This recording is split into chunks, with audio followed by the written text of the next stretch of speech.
शेतकऱ्यांची कर्जमाफी अखेर मंजूर, पण या 5 नियमांमुळे 70% शेतकऱ्यांना लाभ मिळणार नाही. तुम्ही बरोबर ऐकताय. अर्थसंकल्पात मुख्यमंत्र्यांनी 2 लाख रुपयाची कर्जमाफी देणार असं स्पष्टपणे सांगितलं, पण त्यांनी एक शब्द वापरला. तो शब्द होता पात्र शेतकरी. आणि हा शब्द वापरल्यामुळे संपूर्ण महाराष्ट्रातल्या शेतकऱ्यांना प्रश्न पडला की खरंच मी पात्र आहे की अपात्र आहे. मग याच प्रश्नाला उत्तर देण्यासाठी मुख्यमंत्र्यांनी पत्रकार परिषद घेतली आणि त्यामध्ये सांगितले ते 5 नियम. याच नियमांनी आता ठरणार की शेतकरी पात्र आहे की अपात्र आहे. पहा, हे नियम अतिशय कडक आहेत. त्यातल्या 5 पैकी एकाही नियमात जरी शेतकरी बसला नाही तर शेतकऱ्याला अजिबात सूट मिळणार नाही. त्याची कर्जमाफी 100% रद्द होऊन जाणार. नियम अतिशय कडक आहेत. त्यातला पहिला नियम हा शेतकऱ्याच्या जमिनीबरोबर उत्पन्नाचा आहे. शेतकऱ्याची जमीन आणि उत्पन्न किती हे आता वेगळ्या पद्धतीनं चेक होणार आहे. अतिशय वेगळा नियम आहे. दुसरा नियम आहे तो सरकारी नोकरीचा. तिसरा नियम तो घराच्या संदर्भातला आहे. म्हणजे शेतकऱ्याच्या घरात कोणत्या कोणत्या वस्तू आहेत, 4 चाकी गाडी आहे का, घरात फ्रीज आहे का, टीव्ही आहे का, अशा देखील वस्तूंनी शेतकऱ्याला प्रॉब्लेम होऊ शकतो. पण चौथा नियम हा कागदपत्राचा आहे. या अंतर्गत एक कागदपत्र शेतकऱ्यांना काढायला लावले ते 80% शेतकऱ्यांकडे नाहीये. पण 5वा नियम अतिशय भयानक आहे. तो मुलांचा नियम आहे. 2 पेक्षा जास्त मुले जर असतील तर शेतकऱ्यांचा प्रॉब्लेम होणार, असाही एक नियम याच्यामध्ये आहेत. अशी एक वेगळी चाळणी आता शेतकऱ्यांच्या बाबतीत लावली आहे आणि बँकेच्या माध्यमातून घरोघरी चौकशी आता सुरू झाली आहे. त्यामुळे आता लवकरात लवकर शेतकऱ्यांनी या नियमात बसतो की नाही हे तपासून घेणं अत्यंत गरजेचं आहे. पहा, ही सगळी माहिती नियमांची आता मुख्यमंत्र्यांनी सांगितली. टीव्हीवर कर्जमाफीची घोषणा झाल्यापासून खूप वेगवेगळे चर्चा उठत होत्या, वेगवेगळ्या अफवा पसरत होत्या, सोशल मीडियावर काही मेसेजेस येत होते. पण स्वतः मुख्यमंत्र्यांनी आज समोर येऊन हे सगळं क्लिअर केलं आणि 5 नियम सांगितले. ते नियम असे आहेत की जे शेतकऱ्याला पात्र आणि अपात्र मधला फरक समजवतात. पण नियम इतके कडक आहेत की यातला एकही नियम जरी तुम्ही पाळला नाही, एकही नियमात जर तुम्ही अडकले तर कर्जमाफी सोडा, पण प्रोत्साहनपर अनुदान देखील मिळणार नाही. आणि आता चौकशी ही जोरात सुरू आहे. बँकेच्या माध्यमातून चौकशीला सुरुवात झाली. सगळ्या शेतकऱ्यांच्या सगळ्या गोष्टीची आता चौकशी होते आणि त्याच्याच माध्यमातून कर्जमाफीमध्ये शेतकऱ्याला पात्र यादीत टाकायचं की अपात्र यादीत टाकायचं याची तयारी आता सुरू झाली. त्यामुळे मुख्यमंत्र्यांनी पत्रकार परिषदेत शेतकऱ्यांना अर्जंट इशारा दिलाय. ते म्हणाले तुम्ही ही कागदपत्र लवकरात लवकर काढून ठेवा, तसेच सगळ्या नियमात बसता का नाही हे लक्षपूर्वक पहा, अशी माहिती स्वतः मुख्यमंत्र्यांनी दिली. 2 दिवसापूर्वी अर्थसंकल्प जाहीर केला आणि मुख्यमंत्र्यांनी पात्र शेतकरी हा शब्द वापरला आणि त्यामुळे सगळीकडे गोंधळ निर्माण झाला. तोच गोंधळ क्लिअर करण्यासाठी स्वतः मुख्यमंत्र्यांनी हे 5 नियम सांगितले.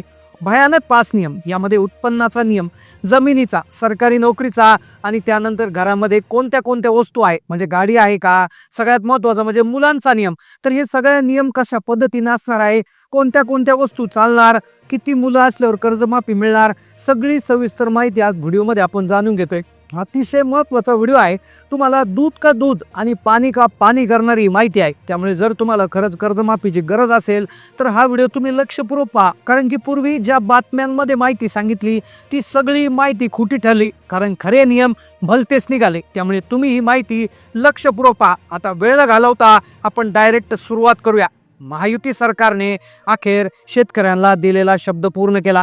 शेतकऱ्यांची कर्जमाफी जाहीर केली, पण शब्द त्याच्यामध्ये टाकलाय पात्र शेतकरी. म्हणजेच सरसगट सगळ्या शेतकऱ्यांची कर्जमाफी होणार नाही हे आता स्पष्ट झाले. जे शेतकरी या 5 नियमांच्या चौकटीत बसतील फक्त आणि फक्त त्यांचेच पैसे माफ होणार हे आता स्पष्ट झाले. अर्थसंकल्पानंतर बऱ्याचशा बातम्या तुम्ही पाहिल्या असतील, बरेचसे व्हिडिओ सोशल मीडिया पाहिले असतील, मेसेज पाहिले असतील, पण लक्षात घ्या ते सगळं खोटं ठरलंय.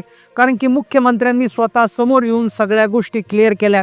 मुख्यमंत्र्यांनी नेमकं काय सांगितलंय, 5 नियम कशा पद्धतीने लागू होतात, 4 चाकी गाडी, दुचाकी गाडी, घरातल्या वस्तू, मुलांची संख्या किती, हे सगळे नियम तुम्हाला आता लक्षपूर्वक समजून घ्यावे लागतील. कारण की बँकेच्या माध्यमातून चौकशी सुरू झाली आणि या चौकशीत जर आढळले तर तुम्हाला कर्जमाफीचा 1 रुपया मिळणार नाही. बघा, जर तुम्ही खरोखर शेतकरी असाल आणि तुम्हाला तुमचं कर्ज शून्य झालेलं पाहायचं असेल तर तुम्ही ही माहिती व्यवस्थितपणे ऐकायची आहे. हा व्हिडिओ तुम्ही अजिबात स्किप करू नका.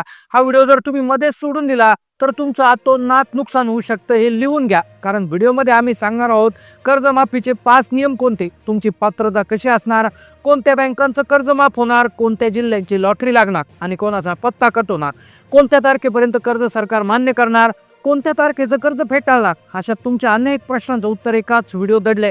हा व्हिडिओ जर पाहिला तर तुम्हाला ना बँकेच्या पायऱ्या चढावं लागतील, ना कोणाला सरकारी अधिकाऱ्याला विचारावं लागेल, कारण की एका व्हिडिओतच तुम्हाला सगळी माहिती क्लिअर होईल. तर शेतकरी बांधवांनो, अतिशय महत्त्वाची माहिती देतोय, सावध व्हा. आता तो क्षण आलाय ज्याची प्रत्येक शेतकरी वाट पाहत होता, ती कर्जमाफीची. शेतकऱ्यांसाठी मुख्यमंत्र्यांनी घोषणा केली, पण प्रश्न आला पात्र शेतकऱ्याचा. पात्र शेतकरी कसा तो ठरणार, या 5 अटीवरून लक्षात घ्या. आजच्या व्हिडिओमध्ये आपण पाहतोय की कर्जमुक्ती कोणाला मिळते, पात्रता काय, 5 निकष कोणते, बँकेत कोणत्या सवलत, सगळी सविस्तर माहिती घेतोय. आता पहिला मुद्दा जो कर्जमाफीच्या महत्त्वाच्या बाबतीतला पहिला अतिशय महत्त्वाचा मुद्दा जो आहे तो म्हणजे कर्जाचं स्वरूप. आता पहा, सगळेच कर्ज माफ होतील का, तर अजिबात नाही. लक्षात घ्या, शेतकरी काय करतो, कधी घरासाठी कर्ज काढतो, कधी ट्रॅक्टरसाठी, तर कधी गोठा बांधायला, तर कधी शेतीच्या इतर कामासाठी. अनेक जण पिकासाठी कर्ज काढतात. मग नक्की कोणाचं कर्ज माफ होणार आणि कोणाचं नाही, हे मुख्यमंत्र्यांनी आधी स्पष्ट केलंय. त्यानंतर जिल्ह्यांची यादी, बँकांचे प्रकार आणि नियम काय हे सांगितलंय. एक गोष्ट आधी समजून घ्या, कर्ज नेमकं कोणत्या खात्यात मोडतं. कर्ज 2 प्रकारचे असतात, एक असतं टर्म लोन आणि एक असतं क्रॉप लोन. आता क्रॉप लोन म्हणजे पीक कर्ज. पीक कर्ज हे 100% इथे त्या ठिकाणी एलिजिबल आहे किंवा पात्र आहे, ते माफ होणार म्हणजे होणार. दुसरा प्रश्न टर्म लोनचा.